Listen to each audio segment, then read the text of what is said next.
China is still a developing country. So China is not developing country. that we can argue. I have been to China. I stayed there for like 180 days plus, and even the 80 years old grandma, they are using QRs. And even I went to the remotest part of the so-called least developed part of China, in the Yunnan province and some of the Tibet. In Tibet, from Lhasa to Linsi, there was high-speed train.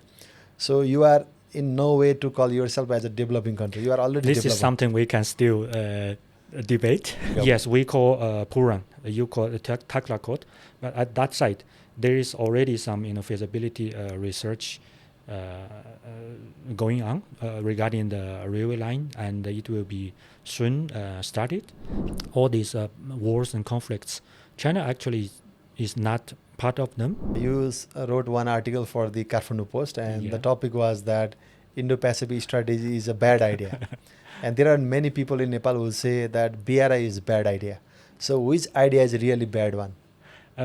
First of all, let me tell you the background story of that article. Actually, I submitted that article with a different title, but somehow the editor he give that article a very catching headline. Many in Nepal, including myself, have the complaint that Chinese side is not supporting Nepal's position on Nepal Lake. So what is your take on this? During that time, I was watching the American cartoons, the Simpsons. So this character in it is called Homer Simpson. So I picked this name. Northern side, on the Chinese side, the road facilities are like very much developed. So we don't have such a trekking culture there. So we just drive.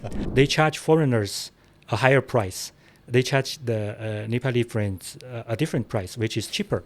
So I don't understand the logic behind this.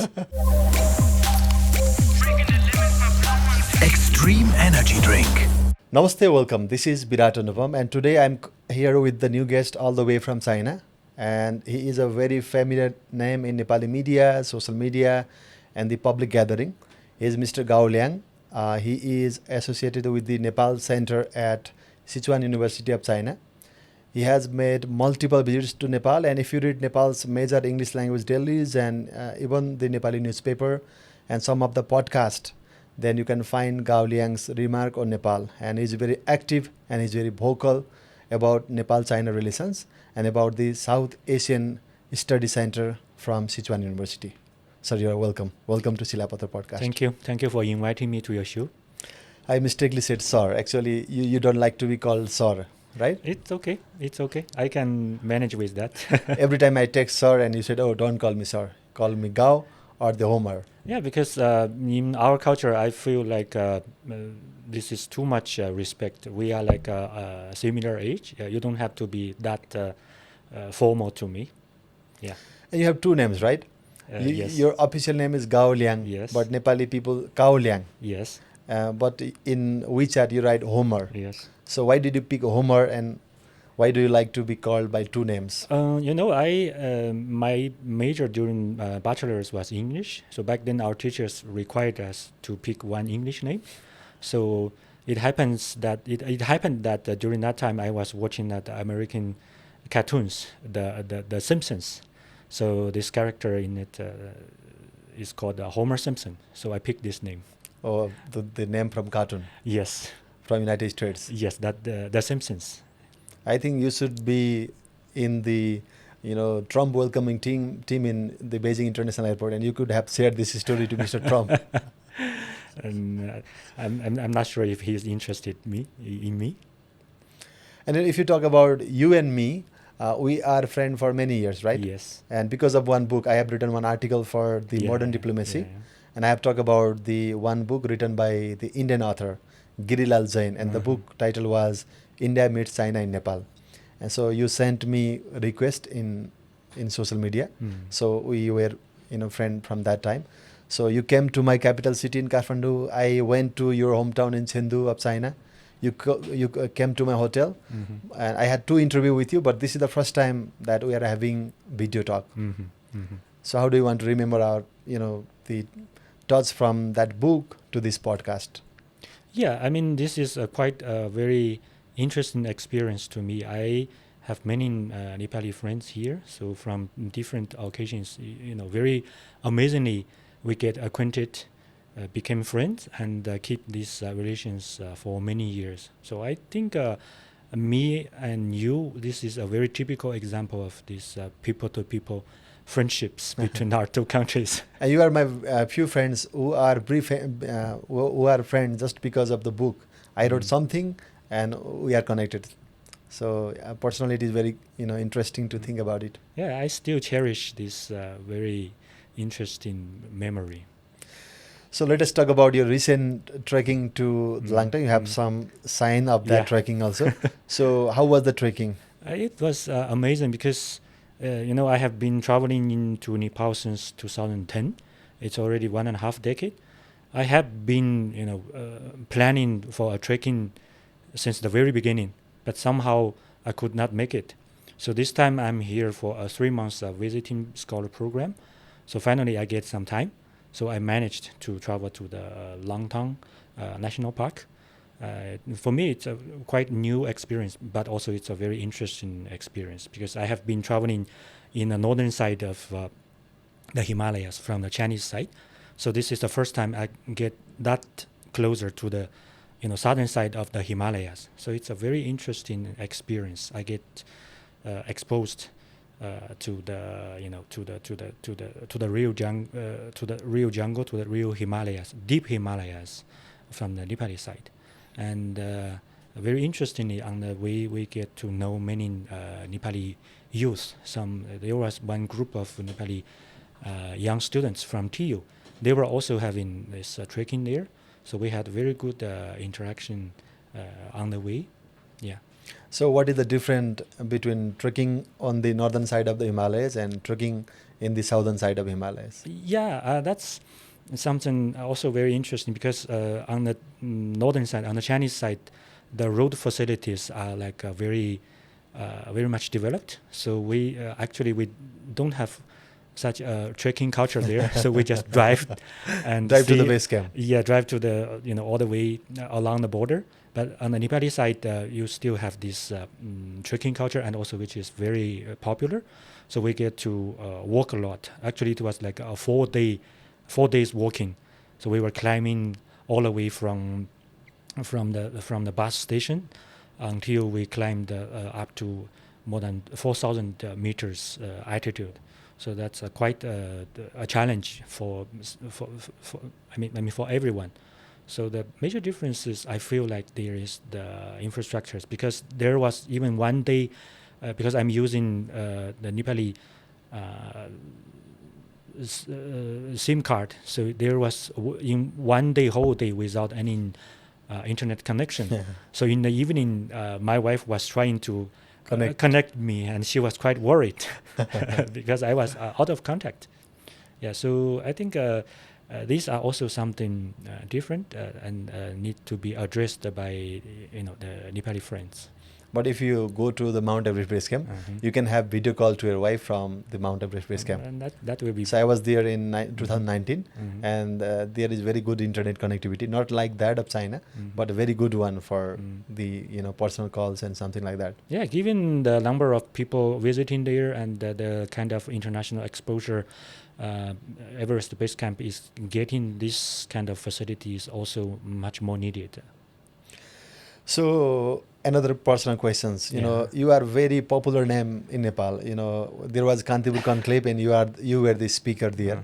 So in Shilapatra we had Shilapatra Varsha Vyakti.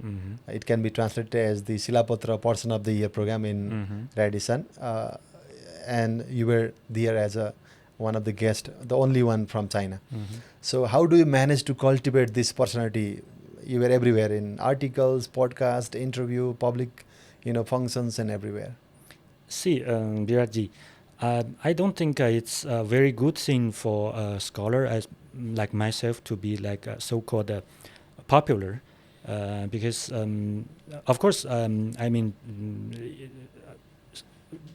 after so many years of interaction with Nepali medias, somehow I get this privilege to have my voices like from a Chinese scholar to have my voices being heard by more Nepali people through media platforms and channels. So this privilege also is keep reminding me that to be more cautious, that not to send any wrong signals, and also reminds me to be more humble and to be more to learn more about Nepal. Actually, this whole 15 years of traveling in Nepal is keeping reminding me that the more I try to learn, the more I travel in this country, the more I feel the need to learn more. So the more you get to know, the more ignorant I can feel inside of me.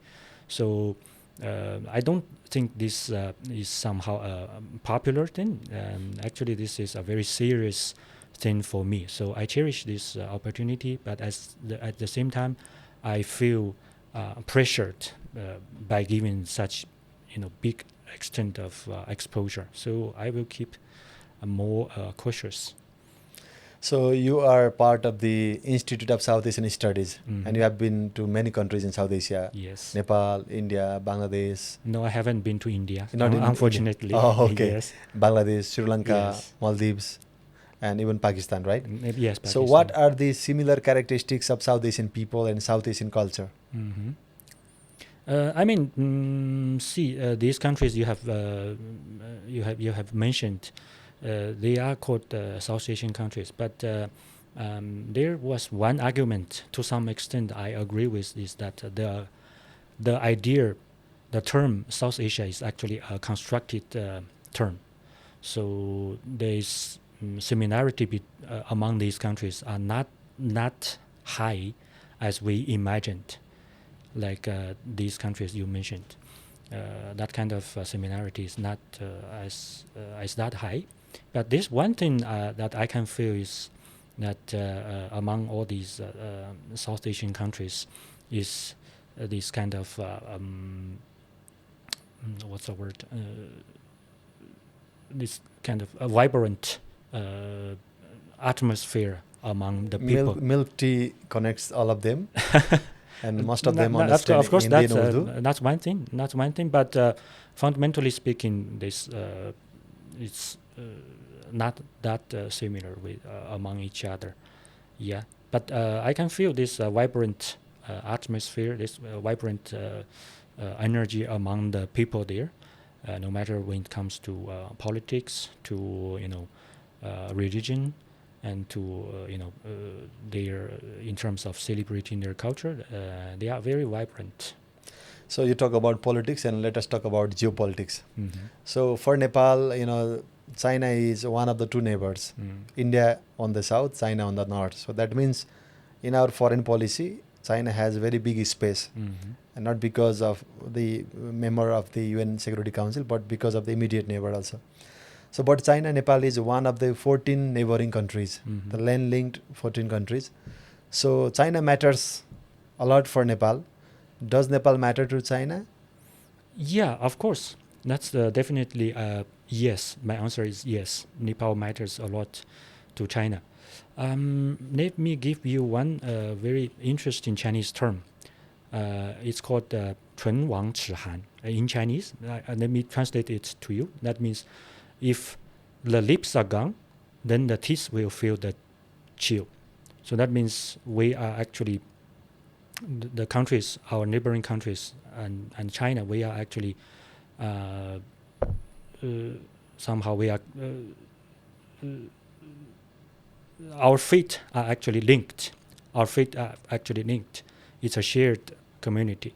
That means if Nepal is somehow not doing well, so China will also be affected. If you look at the map, that the border we are sharing is around 1,400 kilometers long, and it's meaning along the Chinese Xizang autonomous region. So in that part, if we cannot, ensure a stable and peaceful and prosperous border, or even outside external environment, it will gradually affect that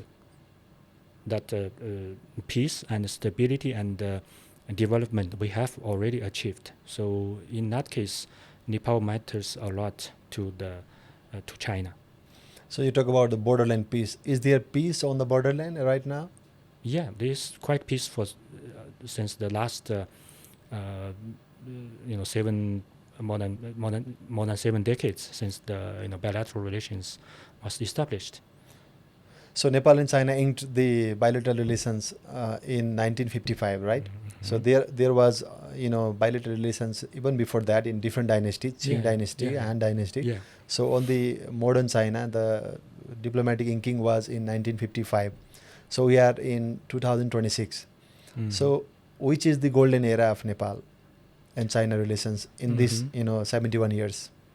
I don't want to use the term gold era to divide these past 7 decades. I mean, this is a gradual process, and we are still in this process of bilateral relations development.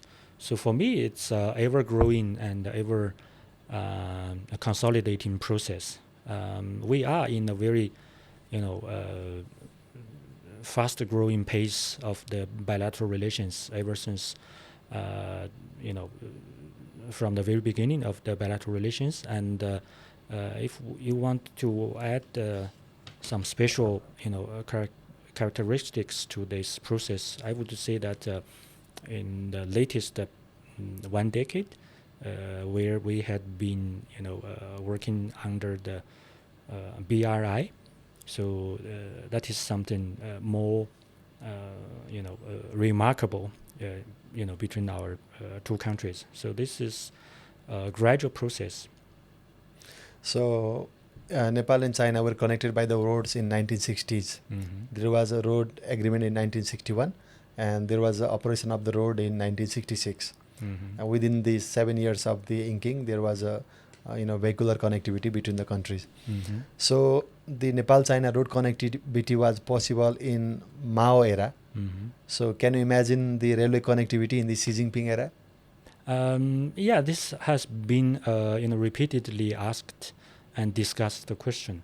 I think that feasibility research has already been done, but the report will be released soon, I guess. And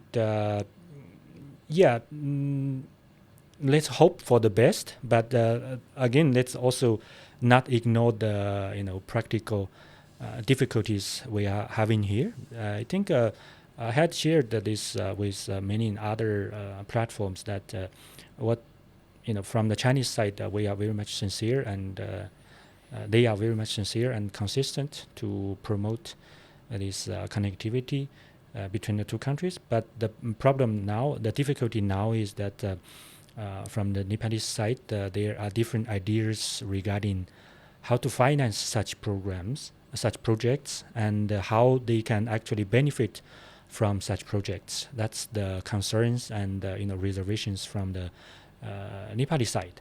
So I think if we want to have this connectivity materialized, more has to be done, and more consensus has to be reached among the Nepali friends.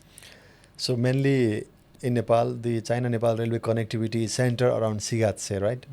The next side of the Kerung border. Yes. But in one of your articles in Kantipur, Delhi, you wrote that there can be connectivity on the other side of the Humla district. Yeah. Because China is expanding the railway connectivity to the western Tibet. Yes. You called Xizang, right? Yes. So could you please explain about that possibility? Yeah, because now this year, this is the first year of the 15th Chinese 15th 5-year plan. So under this gradual plan, huge amount of investment will be put into the development of the western part of China.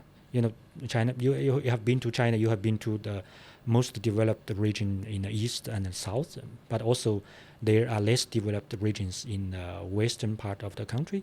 So we are a socialist country. So the ruling party, the CPC, is trying to minimize such development gaps, domestically, and make sure that no residents from the country is left behind. So in that, under that spirit, huge amount of resources will be allocated and invested in the western part of the country. So in that case, there's one project. It's called the Xinjiang to Xizang Railway. So from Xinjiang, which will be connecting the Xizang from the western side, because now that railway line you mentioned to Shikaze is from the northern side. And at the same time, there's another railway line building from Sichuan to Xizang through Linji. So that is the railway line from the eastern side. So the western side, the westernward railway line somehow will be. I have been reading some of the news reports that that line is very much closer to the Chinese-Nepal border, much closer than the Shikaze outreach. So in that case, last year I was traveling in the northern side of our border. At the Chinese side, I went to Taklakot. Taklakot. Yes. In Umla district. Yes, we call Purang. You call it Taklakot. But at that site, there is already some feasibility research going on regarding the railway line, and it will be soon started, given the speed that the Chinese people can construct the infrastructures. So very soon we will have another line connecting Xizang to the far western part of China, which is Xinjiang. So if that line could be somehow outreached or extended to the Nepalese border, that will be something very much beyond our imagination. So what is the approximate length between the Nepali border and the railway station? Because it is that information being reviewed from regarding this railway line is limited, but approximately we were told by some source of the news report is like less than 100 kilometers. Less than 100 kilometers. Yes, that's the. Then closer than Chigatse from the Nepali border. Yes. So then, if you want prosperity in Karnali, then it can be one of the connecting factors. That could be one of the possibilities. So let us talk about the tourism. Yes. You travel to the trekking, and yesterday we had the Shilapatra Digiclip, and there was a session on tourism also. Mm-hmm. So it came to my mind that I have to ask these questions also. Mm-hmm. So how many Chinese tourists come from the land route, from Kerung, from Tatopani? Mm-hmm. Mm-hmm. So do you have any friend coming to Nepal as a tourist by land route or something like that? I don't have the exact number, but actually I happened to have one trip to Rasua last year before that flood which wiped out that bridge. But back then I met many Chinese tourists who were actually driving all the way from China side and driving their car to Kathmandu, their vehicles to Kathmandu. So back then, I think most of the people, they were traveling through, by self-driving, and through, public transportation. I'm not seeing many of them. I mean, from the Chinese side, there are people doing this, self-driving trip a lot to Tibet, to Xizang, because it's one of the most popular tourism destination there. But how many of them are actually willing to cross the border and through the land roads to Nepal, I'm not sure. But my hunch is like not many. Yeah. Not so many. when most of them they come from by flight. By flight. Yes. So when I was in Tibet in 2023, there were a lot of tourists from different countries, Mm-hmm. and they said that they get more than 10 million plus tourists every year in Lhasa and Tibet. Mm-hmm. So I imagine if we get 1% of that total travel to Lhasa to Nepal, then it would have been a great tourism boon for Nepal. Mm-hmm. So when you talk about the Taklakot and the nearest railway station, I thought about the land connectivity and possible arrival of the Chinese from that land route to the Karnali. Yes, that is something with big potential to be explored. But again, when it comes to the ground, more things has to be done, because I'm not trying to complain in anything, because this is a reality. When I was having that trip to Rasua, it took me a whole day on the way. So you can imagine, difficulties. Yeah, the difficulties. And the new government says that they will allocate proper budget for the north-south connectivity, and they have allocated budget for the railway feasibility also. So they say that they are positive about the railway connectivity, both with India and both with China. So have you heard something about it from media, social media? I heard it just now from you.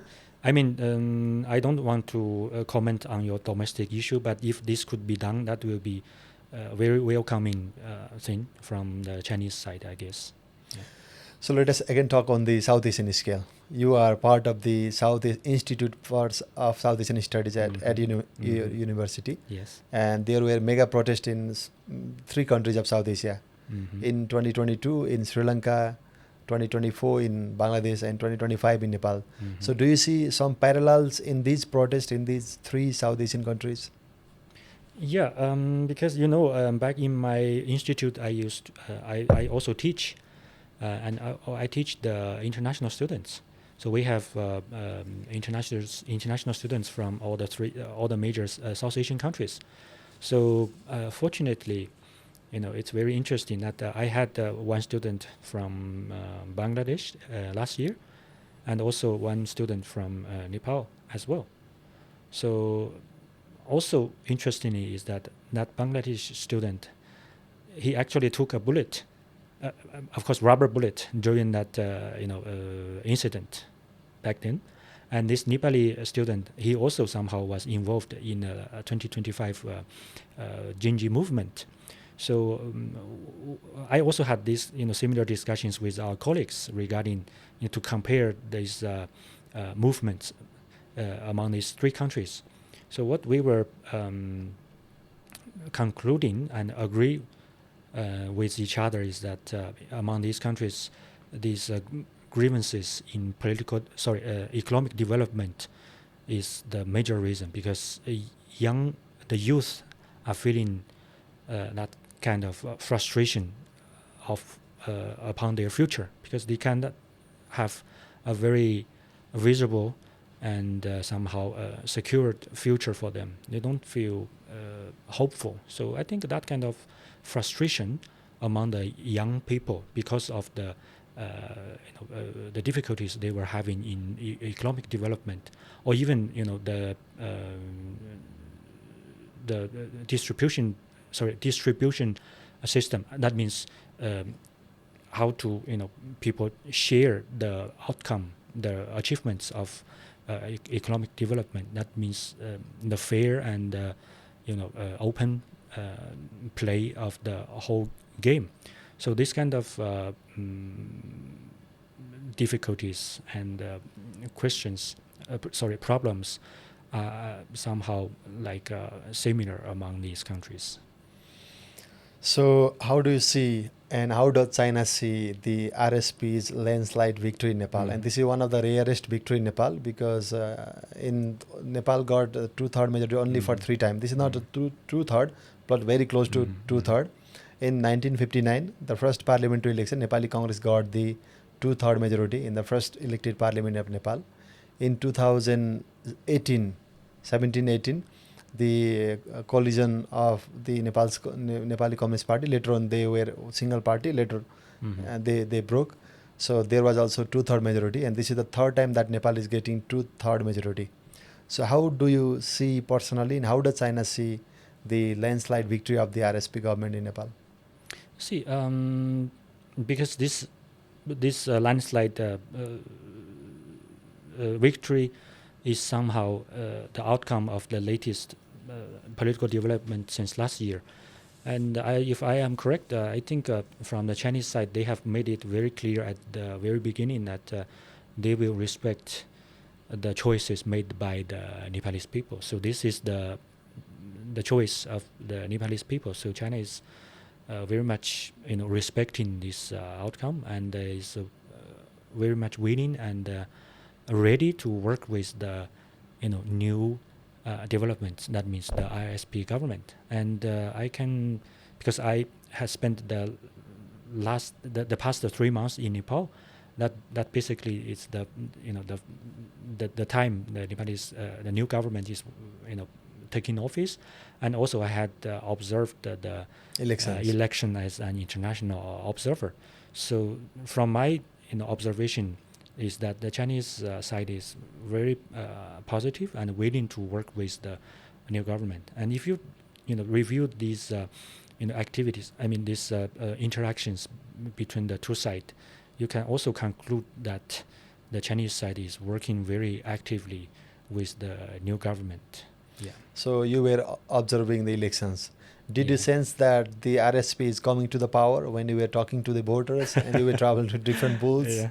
As I was approved as an international observer by the Election Commission of Nepal, so I was not supposed to to involve in anything. I just went there to observe, to observe and report to the commission that if this election is carried out in a free and fair manner. So in that case, I went there and I meet people and I observed the whole process. So it was quite peaceful. Not like because before the election, people there are some some people worrying that it's going to be somehow not very peaceful. There might be some issues or problems happen, but luckily nothing happened. It went out very smoothly. Regarding the outcome, what to say? As an observer, I was, me personally, my personal observation was like there will be some something different regarding compared to the previous elections. So the outcome turned out to be like that, but that kind of landslide victory was not something I had expected, and I believe that this is also something not expected by many of the Nepali friends as well. Yeah. So we don't have the ambassador in China right now, Yes. and there is no invitation from Nepali side and Chinese side to travel each other from the top leadership level. So how do you observe this scene right now? I don't have any information, inside information. I just also read the news and trying to understand the situation. Maybe for the new leadership here, they have something else to busy with. Maybe after some time, when they settle down with something that are more urgent, they will try to arrange some bilateral visits. In your 2019 articles, let us shift on the another topic. You wrote one article for the Kathmandu Post, and the topic was that Indo-Pacific strategy is a bad idea. And there are many people in Nepal who say that BRI is a bad idea. So which idea is really bad one? First of all, let me tell you the background story of that article. Actually, I submitted that article with a different title, but somehow the editor he give that article a very catching headline. So the follow up story of that article is that the second day after my article was published, the second day there was one some sort of clarification from the United States Embassy in Nepal, trying to that article that clarification is somehow trying to justify something and pointing out that something I said was not true. But actually, even today, I still believe that this because Indo-Pacific strategy, that's a strategy that's clearly trying to contain China, and China as a peacefully rising power. We do not want to be contained, to be like this kind of fierce competition we are seeing now between China and US. So I don't think confrontation or containment is a good idea when it comes to the big power competitions. And the latest development is that the United States president has just concluded one visit to Beijing. So I think it's something more, more useful and more good. It's better for both of the countries to maintain the competition in a more healthy way instead of waging such, containing strategies by involving other countries. I still believe like that. Let us talk about map. If we don't talk about map, then this interview will be incomplete. So Nepal and India, we have border issues in Limpiadhura, Kalapani, and Lipulek. And Lipulek is the tri-junction, right? And many in Nepal, including myself, have the complaint that Chinese side is not supporting Nepal's position on Lipulek. So what is your take on this? I know you are going to ask this question, and this is a very tricky question and very difficult to answer. I had been asked and interviewed and asked to quote my opinion on this. I would repeat my previous answer to this question that this is a bilateral issue between your two countries. China takes no side in this, and China believes that this issue should be resolved between your two countries through negotiations. So let me throw this question back to you. What kind of support you want from China? Do you believe that this so-called support from China would be productive or helpful to the to resolve the question, the problem? There was one agreement, the Kailash Mansarovar Yatra agreement between India and China. So if there is something sensitive issue in Nepal, the Chinese side could have stopped, or they could have ignored that part. Many people in Nepal, including me, we believe that. But still, there is a road agreement between India and China from the border of Nepal, from the Lipulek. So this is what many people talk about in Nepal. But this is not something new, right? This is basically the status quo. We are not, the Chinese side, they are not changing the reality. And this is the status quo. Nepal is strongly opposing, and the new government has said that they have sent diplomatic notes to both countries. I don't know if it has reached to Beijing or not. Let's leave it. Okay, I remember one thing. The so diplomatic channels will. Okay, let us talk to another questions. Nepal is leading, and Nepal is dreaming on hydroelectricity, and there is an EV boom all around the world. And definitely you have been driving in Kathmandu straight for many years, and you can glance so many Chinese EV brands like BYD and Geely Motors, something like that. So what can be the green energy collaboration between China and Nepal on private level, on state level? I think both level there is some very encouraging development that is happening. Like you mentioned that there are more Chinese EVs running on Nepalese road. Actually, since last year, I made a lot of traveling to the south and to the north side. Part of the country. We were traveling on EV, and we saw a lot of charging facilities and everything here. But still, there's bigger potentials in this area, in this field. From the Chinese side, China is the biggest producer of EVs with the most advanced leading EV technologies and battery technologies. So it is also the biggest exporter of EVs, and Nepal is like the fastest growing EV market. So in that case, this is a very good opportunity for the both sides to have more cooperation. And on the other side is like Nepal is now getting more self-sustained in terms of green energy. That means hydropower. So you have surplus that you want to export. So in that case, it will be giving some time with more facilities I mean charging facilities and service facilities, it will be more easier.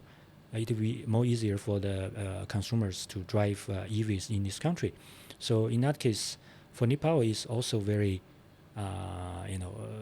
productive to apply to support the consumers to have more EVs in this country. So in this regard, I think China and Nepal has more potentials to be explored in this field.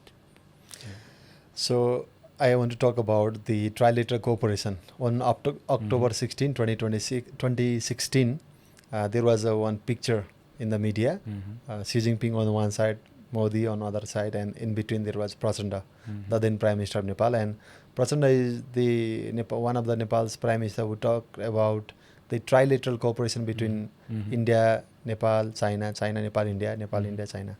So how relevant it is? Do you think that this is possible in the near future? Yeah, actually, from the Chinese side, there has already been this kind of ideas being raised. I remember once there was one quotation from Foreign Minister Wang Yi. Wang Yi was saying, "Let's not make Nepal an arena of boxing.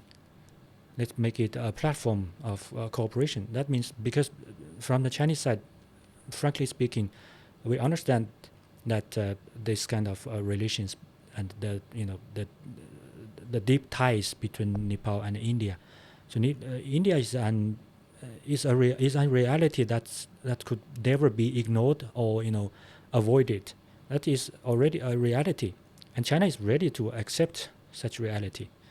So under such background, China is very much willing to work with India and Nepal at the same time, because if it's good for Nepal's self-sustaining and independent, it will also be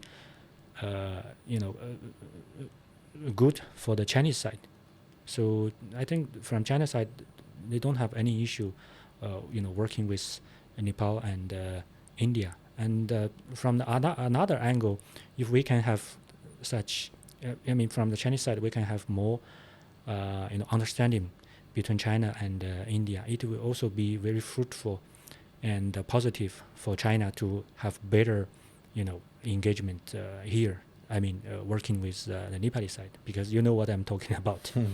And India and China, they are cooperating in Afghanistan. There are some examples, good examples. They are working together. So why doesn't the same thing happen in Nepal? Yeah, because I think it's very easy to understand that in Nepal many things had been put under the lens of geopolitics. So some very regular and normal kind of things, when it is observed through the lens of geopolitics, it turns out to be something different. Let me give you the example of the airports, which you put a lot of aspirations to develop into an international airport, but somehow some geopolitical issue was behind, so still it's not fully functionable. So such things has to be addressed. Yeah. So let us talk about India and Pakistan. They are the founding member of SAARC, the South Asian Association for Regional Cooperation, the regional body. And they haven't met at the leaders level for 12 years, since 2014. But they are meeting at SCO. And SCO is built by China. They are happy to meet there. But SAARC is built by themselves, but they are not ready to meet each other in SAARC. So why do they have such characters? Or what is the magic of China to put India and Pakistan together in the same venue? Shanghai Cooperation, SCO, Shanghai Cooperation Organization. It's not made by China, okay? It's not made by China. It's an initiative by the Central Asia and Russia and China all together. So if you review the history of this platform, the very beginning it was initiated as a platform for regional cooperation in counter-terrorism and extremism and separatism. So that actually was the major idea. And even today, the SCO is also characterized by this security cooperation, right? So India and Pakistan, both of them, they are one of the some of the biggest victim of terrorism. So under this platform, I think they also seek to have some sort of meaningful cooperation in counterterrorism and extremism. So I think that is one of the reasons that brought them under this platform. And when There are no reason to deny the SARC meeting, because SARC is also yes, not something yes, bad idea. But SARC is a regional organization under which, if you look at the member countries, I mean the comparison of their their strength, that's something different, and also these historical and and the more contemporary challenges, some deadlocks that's very difficult And to that be deadlock resolved. is very surprising.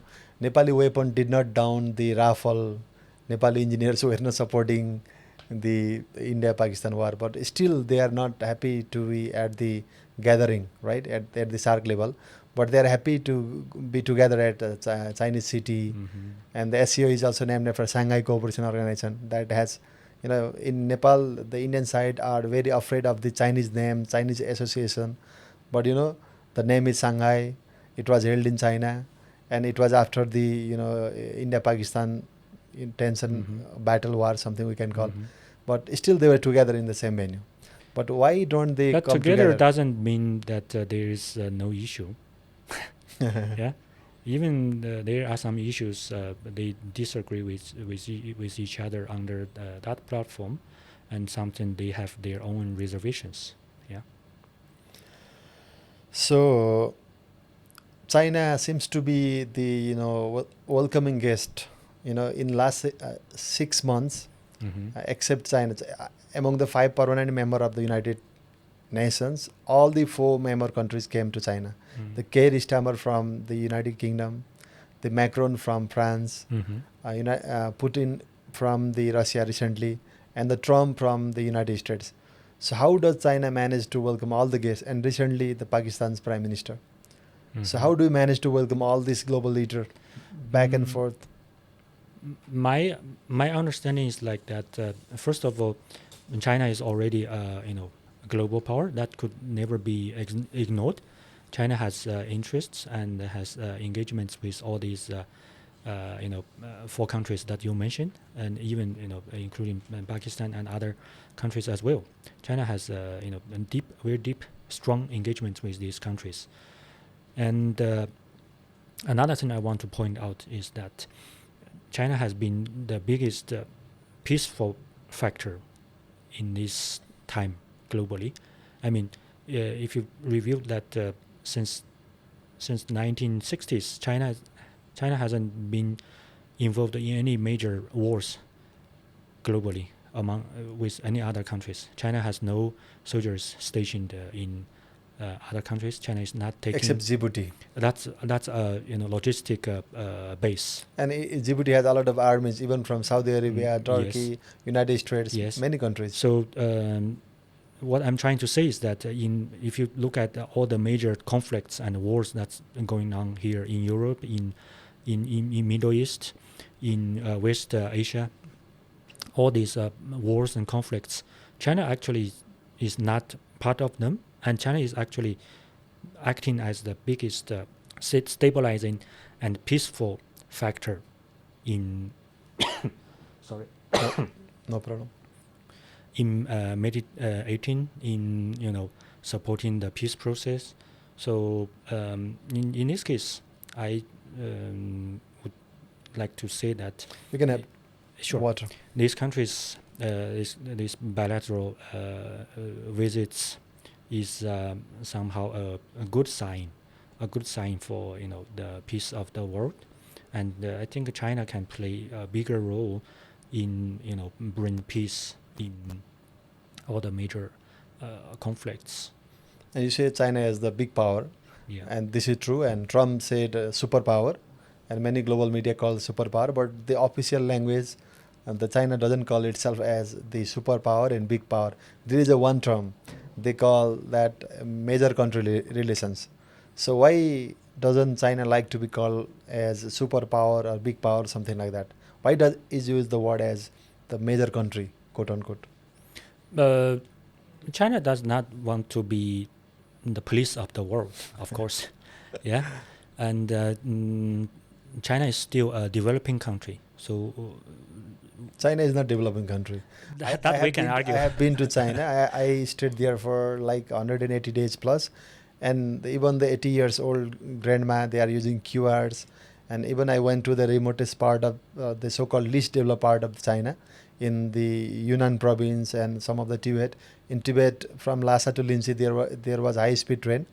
So you are in no way to call yourself as a developing country. You are already This developing. is something we can still debate, but again, let me reconfirm that China still sees itself as a developing country. So there's a lot of developing issues that need to be addressed domestically. So more China is more trying to be more focused on its domestic issues to address its own problems instead of interfere in other countries' things. So in that case, China does not want to be a superpower, which is trying to play the world police role. So that is There is a the one, reason.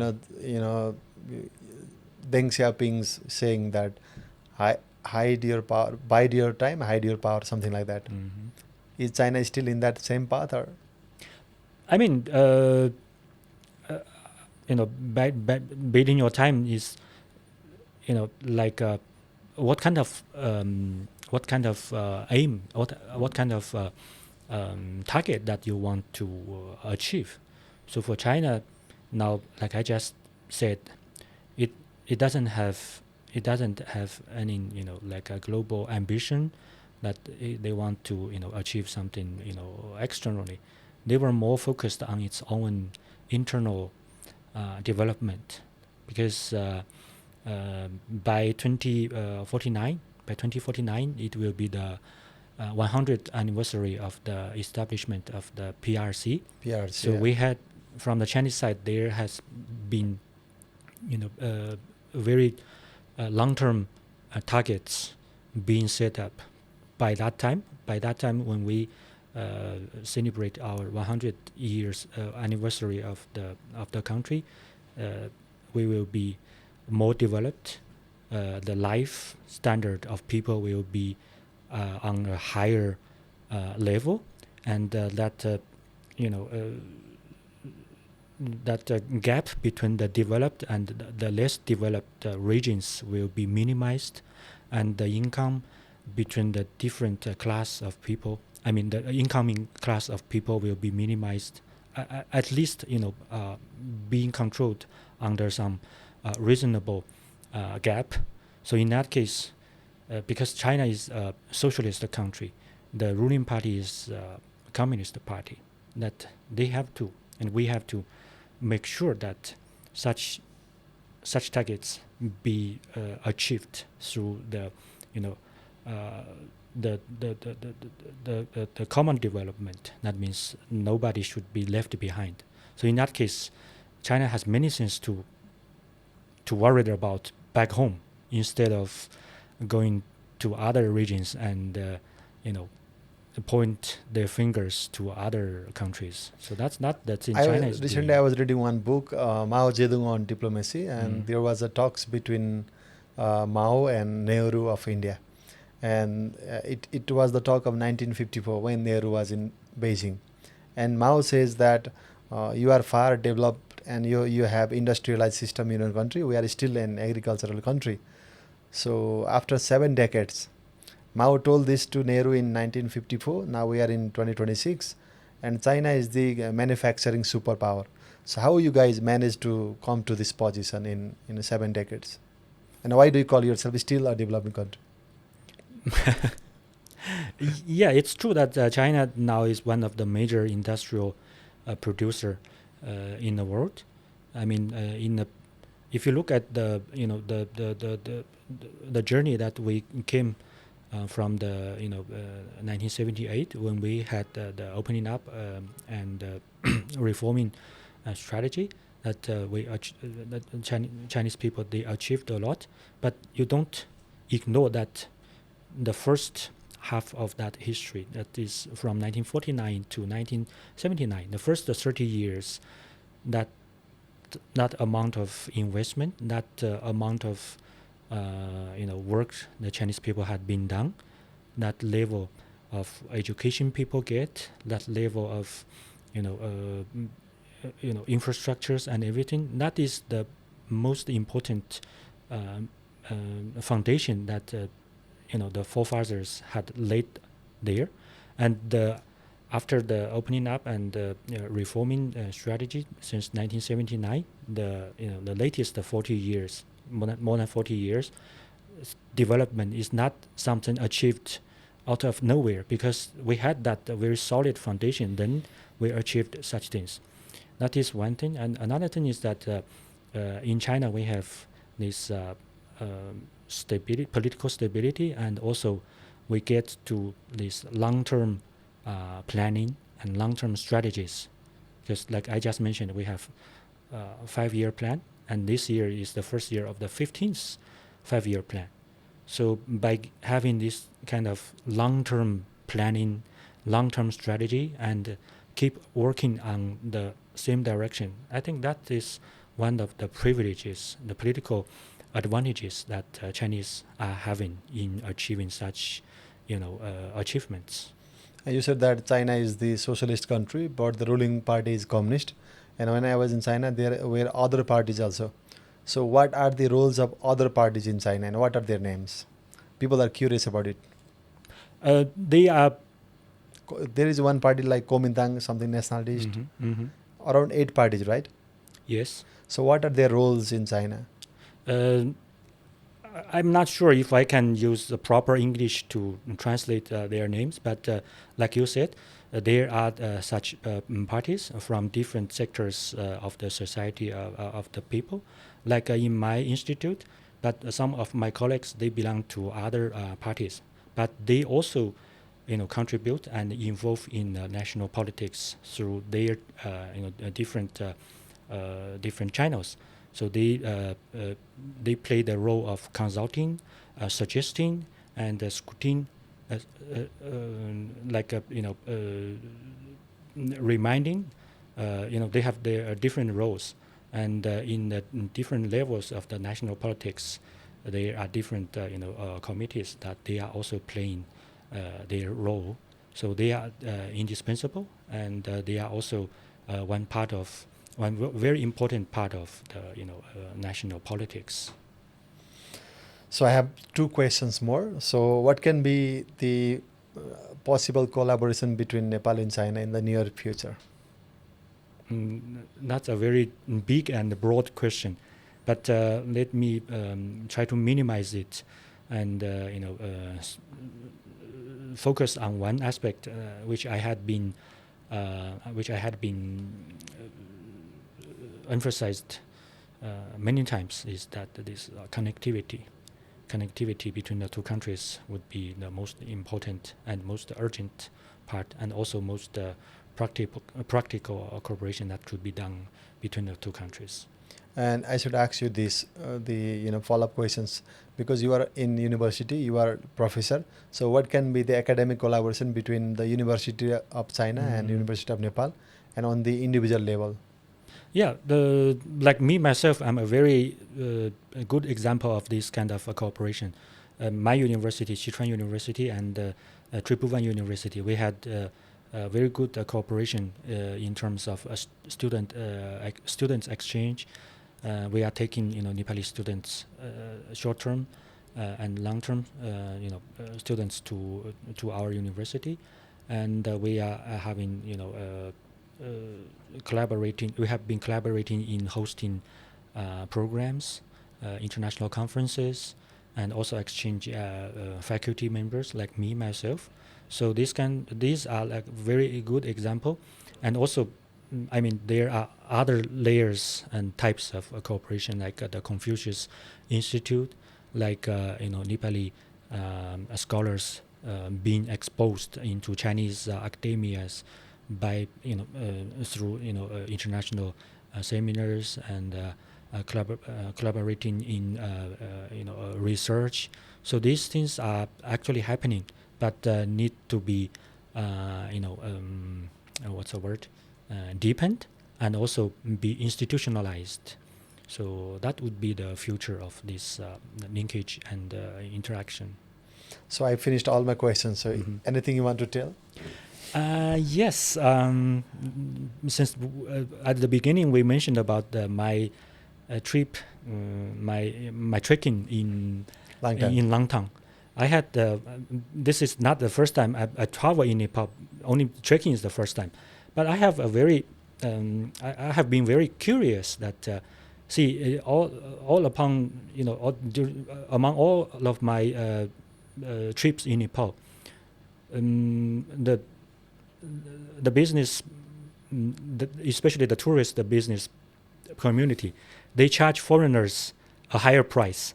They charge the Nepali friends a different price, which is cheaper. So I don't understand the logic behind this, because if you are, going to make tourism as one of the major industry, this obviously this is not something. Two-way charging is not good. Yeah, I mean it's double standard. There's no meaning to to charge the foreign tourists higher. I mean, we can pay. We are willing to spend here, but come on, this is not something we're welcoming. Yeah. So where do you plan to travel next time in Nepal and around Kathmandu? I think very soon. Yeah, this year, very soon. I will come again and have some other academic activities here. Yeah. Thank you so much. Thank you. That's all for now. Stay tuned, stay connected. Thanks for watching.